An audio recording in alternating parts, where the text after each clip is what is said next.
በመከላከያና በፋኖ ኃይሎች መካከል እየተካሄደ ያለው ውጊያ ከሰሜን ወሎ አልፎ ወደ ትግራይ አዋሳኝ አካባቢዎች መስፋፋቱን ምንጮች አስታውቀዋል። ውጊያው ከሰሜን ወሎ አፈግፍገው በትግራይ አዋሳኝ አካባቢዎች ከሰፈሩ ኃይሎች ጋር ለሰዓታት የተካሄደ ነው ተብሏል። በደቡብ ወሎ ውጫሌና ዙሪያው ለአንድ ሳምንት ከዘለቀው ውጊያ ጋር በተያያዘ በፋኖ ኃይሎች ቁጥጥር ስር የቆየችው ውጫሌ የመከላከያ ሰራዊት ኃይሎች ተቆጣጥረዋታል ተብሏል። በአማራ ክልል ያለው የጸጥታ ችግር ሰብአዊ አቅርቦት ለማዳረስ አስቸጋሪ መሆኑን የዓለም ምግብ ፕሮግራም አስታወቀ። በሌላ በኩል የአማራ ፋኖ ቴዎድሮስ እዝ የፋኖ አባላት ከድሮን ጥቃት ራሳቸውን አድነው ማትረፍ ይችሉበታል በሚል ያወጣው አነጋጋሪ ድንጋጌና መመሪያን በዝርዝር ይዘናል።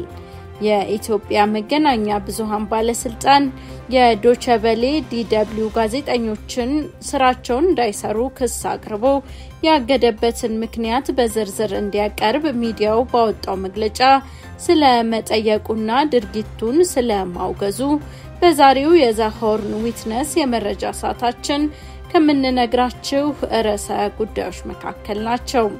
መረጃዎቻችን እንዲደርሷችሁ ሰብስክራይብ ማድረጋችሁን አትርሱ። በያላችሁበት ሰላምና ጤናንም እንመኛለን። በአማራ ክልል ሰሜንና ደቡብ ወሎ አካባቢዎች በመከላከያና በፋኖ ኃይሎች መካከል ከባድ ውጊያ መካሄዱን ዛሆርን ዊትነስ ከምንጮቹ ሰምቷል። በደቡብ ወሎ ውጫሌና ዙሪያው ለአንድ ሳምንት በዘለቀው ውጊያ በፋኖ ኃይሎች ቁጥጥር ስር የቆየችው ውጫሌ ከተማን የመከላከያ ሰራዊት ኃይሎች ተቆጣጥረዋታል ተብሏል። በአማራ ክልል ሰሜንና ደቡብ ወሎ አካባቢዎች ላለፉት 2 ሳምንታት ገደማ ከባድ ውጊያ ሲያካሄድ መቆየቱ ይታወቃል። ከመስከረም አጋማሽ ወዲህ በፋኖ ኃይሎች ቁጥጥር ስር የተያዙትን አካባቢዎች እስከ ባለፈው ሰኞ ጥቅምት 10 2018 ባለው ጊዜ ድረስ ነፃ አውጥቶ ለመቆጣጠር የመከላከያ ኃይሎች አዲስ ዝግጅትና ዕቅድ በመንደፍ በሁለቱ ዞኖች ውጊያ ሲያካሂዱ ሰንብተዋል።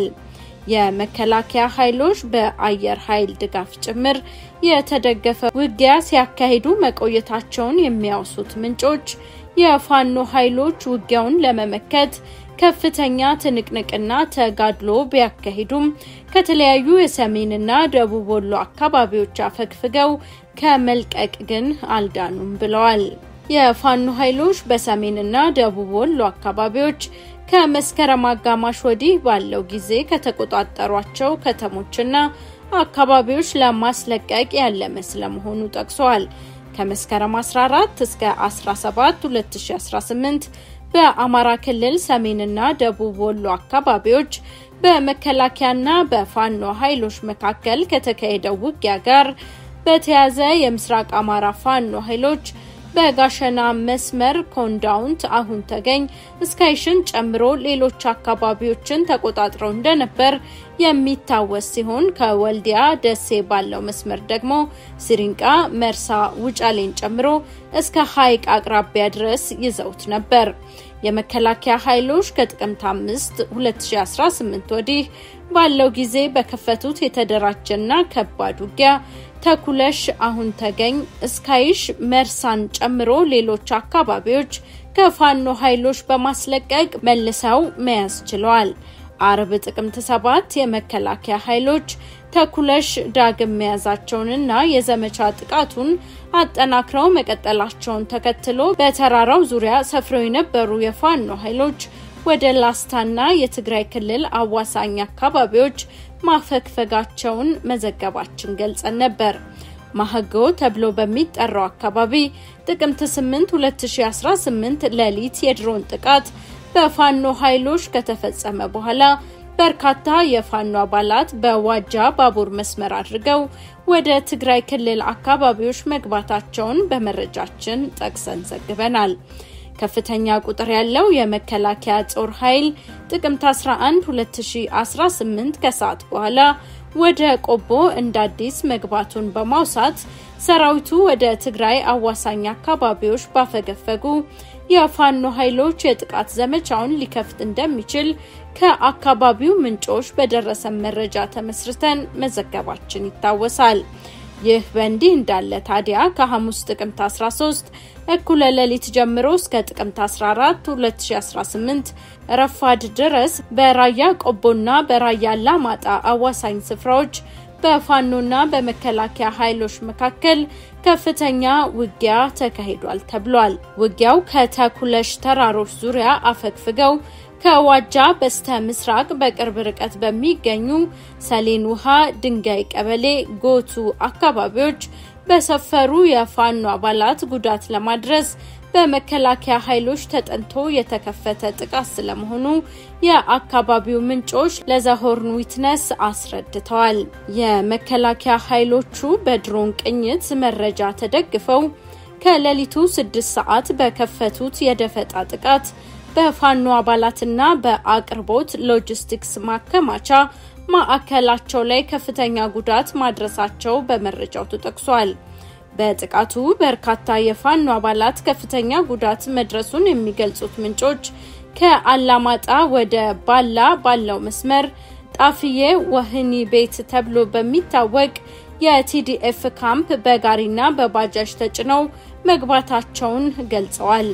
ከሰዓታት በኋላ እነዚያ ጉዳት የደረሰባቸው የፋኖ አባላት ከመሆኒ ከተማ አቅራቢያ ቻይና ካምፕ ወደ ተባለ ስፍራ ተወስደዋል ብለዋል። ከጥቃቱ የተረፉት የፋኖ አባላትም ትግራይና አፋር ክልል በሚያዋስኑት ባላ መርሃታ ቡታ ወደ ተባሉ የጨርጨር ባላ አካባቢዎች ሰፍረው እንደሚገኙ የአካባቢው ምንጮች ለዘሆርን ዊትነስ ገልጸዋል። በሌላ በኩል በደቡብ ወሎ ውጫሌና ዙሪያው ለአንድ ሳምንት ሲካሄድ በቆየው ውጊያ በፋኖ ኃይሎች ቁጥጥር ስር የቆየችው ውጫሌ ከተማን የመከላከያ ሰራዊት ኃይሎች ተቆጣጥሯታል ተብሏል። የፋኖና የመከላከያ ኃይሎች ከጥቅምት 8 እስከ 14 2018 ድረስ በውጫሌና ዙሪያው ከባድ ውጊያ ሲያካሂዱ ከቆዩ በኋላ ከመስከረም አጋማሽ ወዲህ በፋኖ ኃይሎች ቁጥጥር ስር የቆየችውን ውጫሌ ከተማን ጥቅምት 14 2018 ከሐሙስ ወደ 40 አጥቢያ የመከላከያ ኃይሎች ውጫሌን ገብተው መያዛቸውን ምንጮቻችን አስታውቀዋል። በአካባቢው ሰፍረው ሲዋጉ የቆዩ የፋኖ ኃይሎች ወደ ጊሸን መንገድና አምባሰል ተራሮች አፈግፍገው መውጣታቸውም ተገልጿል። ውጊያው በድሮንና ከባድ መሳሪያ የታገዘ ጭምር እንደነበርም ምንጮች አስታውቀዋል። የፋኖ ኃይሎች በበኩላቸው ከያዟቸው አካባቢዎች ለቀው ላለመውጣት ሰሞኑን ከፍተኛ ትንቅንቅና ውጊያ ያካሄዱ እንደሚገኙም ተጠቅሷል። ከዚሁ ጋር በተያያዘ በመርሳና በውጫሌ ከተሞች የሚገኙ ባንኮች መዘረፋቸውን ባለፈው ሳምንት መዘገባችን ይታወሳል። ከባንኮች ተዘርፏል የተባለ የብር መጠንን ጨምሮ ዝርፊያውን የፈጸሙ አካላት እስካሁን የተረጋገጠ መረጃ ማግኘት አልተቻለም። ከባንክ ዝርፊያው በተጨማሪ በመርሳና በውጫሌ ከተማ በሚገኙ የተለያዩ መጋዘኖች ተከማችቶ የነበረ በርካታ ማዳበሪያ የፋኖ ኃይሎች መንግስት ከሚያቀርበው ዋጋ በግማሽ ቀንሰው ለአካባቢው አርሶ አደሮች ሸጠው ማከፋፈላቸው የአካባቢው ምንጮችን ጠቅሰን መዘገባችን ይታወሳል። በሌላ በኩል በአፍብሃ ምዕራብ አማራ ቀጠና ቴድሮስ እዝ ወታደራዊ መምሪያ ከድሮን ጥቃት ራስን የመከላከል አስገዳጅ ፕሮቶኮል ቅድመ ጥንቃቄ የሚያመላክቱ ድንጋጌዎችን ማውጣቱ ተገልጿል። በመከላከያ ኃይሎች በድሮን የሚፈጸሙ አሰሳና ጥቃት ተጠናክሮ መቀጠሉን የሚያወሳው የአማራ ቴድሮስ እዝ የፋኖ ኃይል በጥቃቱ በርካታ ንጹሃንና የፋኖ አባላት ሰለባ ሆነው መቆየታቸውን በመግለጫው አውስቷል። የፋኖ ሰራዊት ኃይሎች በሲኖትራክ ኦራል አይሱዙ ወዘተ ተጭነው እንዳይንቀሳቀሱም አስገዳጅ መመሪያ አውጥቷል። ድሮን በሚያስተውሉበት ጊዜም በዛፍ ስርና ዋሻ እንዲደበቁ አሳስቧል። የፋኖ ኃይሎች የሚገለገሉባቸው እንደ ቤትና መኪና የመሳሰሉ ነገሮች ቅጠል፣ ሐረግ ወይም ጨርቅ አልብሶ በመሸፈን ብሎም ጭቃ በመቀባት ከድሮን ጥቃት ራሳችሁን ተከላከሉ ሲል የአማራ ፋኖ ቴድሮስ እዝ ባወጣው መግለጫ ደንግጓል። እንደ ስልክና ሌሎች የጂፒኤስ የአገልግሎት መተግበሪያዎች የሚጠቀሙ ማናቸውም የኤሌክትሮኒክስ መተግበሪያዎችን የሚጠቀሙ ማናቸውንም የኤሌክትሮኒክስ መሳሪያ እንዲያጠፉና የሚንቀሳቀሱበት ሰዓት እንዲመርጡ በማሳሰቢያው ጠቅሷል። በአማራ ክልል የተለያዩ አካባቢዎች ያለው የጸጥታ ችግር በድርድርና ውይይት እንዲፈታ የፖለቲካ ፓርቲዎች እያሳሰቡ ይገኛሉ። ምሁራን በበኩላቸው በክልሉ ያለው ችግር በመሸፋፈን የሚፈታ እንዳልሆነ በመጥቀስ እውነተኛና ሁሉን ያካተተ ድርድር ማድረግ አማራጭ የሌለው መፍትሄ ነው ሲሉም በአጽንኦት ሲናገሩ ይደመጣል። የዓለም ምግብ ፕሮግራም በአማራ ክልል የሰብአዊ እርዳታ ስራዎች በቀጠለው የጸጥታ ችግርና የተደራሽነት ውስንነት ምክንያት ከፍተኛ ሆነ የሎጂስቲክስ ፈተና እየገጠሙት መሆኑን አስታወቀ። ድርጅቱ አማራ ክልልን በተመለከተ ባወጣው የሥራ ሁኔታ ግምገማ ሪፖርት መሰረት በተለይም በመተማና በምስራቅ አማራ አካባቢዎች ያለው የጸጥታ ችግር የእርዳታ አቅርቦትን፣ ትራንስፖርትን በእጅጉ እያዘገየ መሆኑን ጠቁሟል። ሪፖርቱ በተለያዩ አካባቢዎች የንግድ ትራንስፖርት አገልግሎት እጥረት መኖሩን በመጥቀስ ለተቸገሩ ማህበረሰቦች እርዳታ በወቅቱ እንዳይደርስ እንቅፋት እየፈጠረ መሆኑን አስረድቷል። የዓለም ምግብ ፕሮግራም ምንም እንኳን እነዚህ ገደቦች ቢኖሩም የሎጂስቲክስ ክላስተር በግጭት ባለበት ክልል ውስጥ የሰብአዊ አጋሮች ስራቸውን መቀጠል እንዲችሉ ትራንስፖርትን ማከማቻንና ቅንጅትን ጨምሮ የጋራ አገልግሎቶች ማቅረቡን መቀጠሉን ገልጿል። ሪፖርቱ እንደሚያመለክተው የሎጂስቲክ ክላስተር በመስከረም ወር 2018 172 ኪዩቢክ ሜትር ሰብአዊ እርዳታ ወደ ክልሉ እንዲላክ አመቻችቷል። ይህም ከጥር ወር 2017 ዓ.ም ጀምሮ የተጓጓዘውን አጠቃላይ መጠን 7711 ኪዩቢክ ሜትር ያደርሷል ብሏል። ቀጣይነት ያለው ጥረት እየተደረገ መሆኑን የገለጸው ሪፖርቱ የጸጥታው ሁኔታ ተለዋዋጭ በሆነበት ወቅት የእርዳታ አቅርቦትን ለማረጋገጥ ተሽከርካሪዎች በአንድ ላይ መንቀሳቀሳቸውን ኮንቬይ ኦፕሬሽኖች ወሳኝ መሆኑን ጠቅሷል። በተጠቀሰው ጊዜ ውስጥ 11 የጭነት መኪኖችን ያቀፉ 3 ሰብአዊ እርዳታ ጭነቶች ወደ አማራ ክልል እንዲገቡና በክልል ውስጥ እንዲንቀሳቀሱ ተደርጓል ብሏል። በቅንጅት ተሽከርካሪዎች በአንድ መንቀሳቀሳቸው የአጋሮች ተሽከርካሪዎች ወደ ተለያዩ የክልል ክፍሎች በሰላም እንዲንቀሳቀሱ በመደገፍ ረገድ ወሳኝ ነበር ያለው ክላስተሩ፣ ይህም የህይወት አድን ፕሮግራሙ እንዲቀጥል አስችሏል ብሏል። በኢትዮጵያ መገናኛ ብዙሃን ባለስልጣን የዶቼ ቬለ ዘጋቢ ጋዜጠኞች ስራ ለጊዜው አግጃለው ማለቱን ተቃውሟል። የዲደብሊው ዋና ዳይሬክተር ባራባ ማሲንግ ከኢትዮጵያ በሚሰራው ዘገባ ላይ የተጣለው ገዳ በጣም ያሳስበናል ብለዋል። የኢትዮጵያ መገናኛ ብዙሃን ባለስልጣን የላከው ደብዳቤ የዲደብሊው ዘገባ በተናጠል የተለየ ምንም አይነት ተጨባጭ ክስ አልያዘም ሲል አስታውቋል። በተላከው ደብዳቤ ዲደብሊው የጥላቻ ንግግርና የሐሰት መረጃ ስርጭትን የሚያግደው የመንግስት የመገናኛ ብዙሃን ደንቦችና አዋጆችን ጥሷል ሲል በሰፊው ክስ ያቀረበባቸውን ዘገባዎች በዝርዝር እንዲያብራራና እገዳውን በአስቸኳይ እንዲያነሳም የሚዲያ ተቋሙ አሳስቧል። የዶቼ ቬለ ዲደብሊው ጋዜጠኞች እገዳ በሰኔ 2026 ሊካሄድ ከታቀደው ምርጫ በፊት በአፍሪካ በህዝብ ብዛት ሁለተኛዋ በሆነችው ሀገር የመገናኛ ብዙሃን ይዞታ የበለጠ ያሽቆለቆለ መሆኑን ያሳያል። ባለፉት ወራት እንደ የጋዜጠኞች መብት ተሟጋች ሲፒጄ እና ድንበር የለሽ የጋዜጠኞች መብት ተሟጋች ኮሚቴ ያሉ ነፃ ተቋማት በስር ላይ የሚገኙ ኢትዮጵያውያን ጋዜጠኞች እንዲፈቱ ደጋግመው ጠይቀዋል። ሀገሪቱ በአሁን ወቅት በዓለም ላይ ከፍተኛ ቅድመ ምርመራ ሳንሱር ከሚደረግባቸው የመገናኛ ብዙሃን ገበያዎች አንዷ ስትሆን በአሁን ወቅት ከ180 ሀገሮች መካከል 145ኛ ደረጃ ላይ እንደምትገኝ ድንበር የለሽ የጋዜጠኞች መብት ተከራካሪ ድርጅት ይፋ አድርጓል።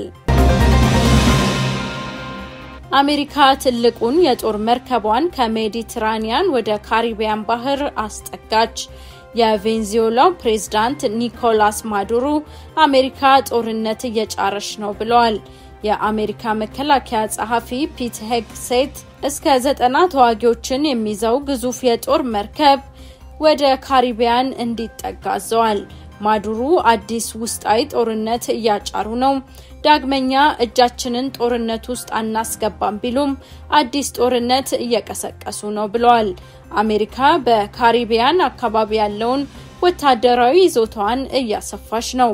በአካባቢው ከጦር መርከቦች በተጨማሪ የኒኩለር ሰርጓሽ መርከቦችና F-35 የጦር ጀቶችን አከማችታለች። አሜሪካ የጦር መሳሪያዎቹ ያስፈልጓት የአደንዛዥ እጽ ዝውውርን ለመክታት እንደሆነ ትገልጻለች። የአደንዛዥ እጽ አዘዋዋሪ ናቸው ባለቻቸው 10 ጀልባዎች ላይ ጥቃት ፈጽማለች። አሜሪካ ጥቃቱን የፈጸመችው በካሪቢያን ባህር ላይ ሲሆን ተንታኞች አሜሪካ የፈጸመችው ጥቃት አስፈላጊነት ላይ ጥያቄ አንስተዋል። የዶናልድ ትራምፕ አስተዳደር የአደንዛዥ እጽ ዝውውርን እየተዋጋሁ ነው ቢልም ዓላማው ማዱሮን ከስልጣን ማውረድ ነው ሲሉ የአሜሪካ ምክር ቤት አባላትና ተንታኞች ተችተዋል። ማዱሮ የአደንዛዥ እጽ አዘዋዋሪ ቡድን መሪ ናቸው ሲሉ ትራምፕ ቢከሱም ማዱሮ አስተባብለዋል። አሜሪካ እስካሁን ባደረሰችው ጥቃት የተገደሉ ሰዎች 43 ደርሷል። ውድ የዛሆርን ዊትነስ ቤተሰቦች ለዛሬ መራረጥንላችሁ መረጃዎች እነዚህን ይመስላሉ። ስለተከታተላችሁ እናመሰግናለን። በየቀኑ የምንለቃቸው መረጃዎች እንዲደርሷችሁ ሰብስክራይብ ማድረጋችሁን አትርሱ። በያላችሁበት ሰላምና ጤናን ተመኘን።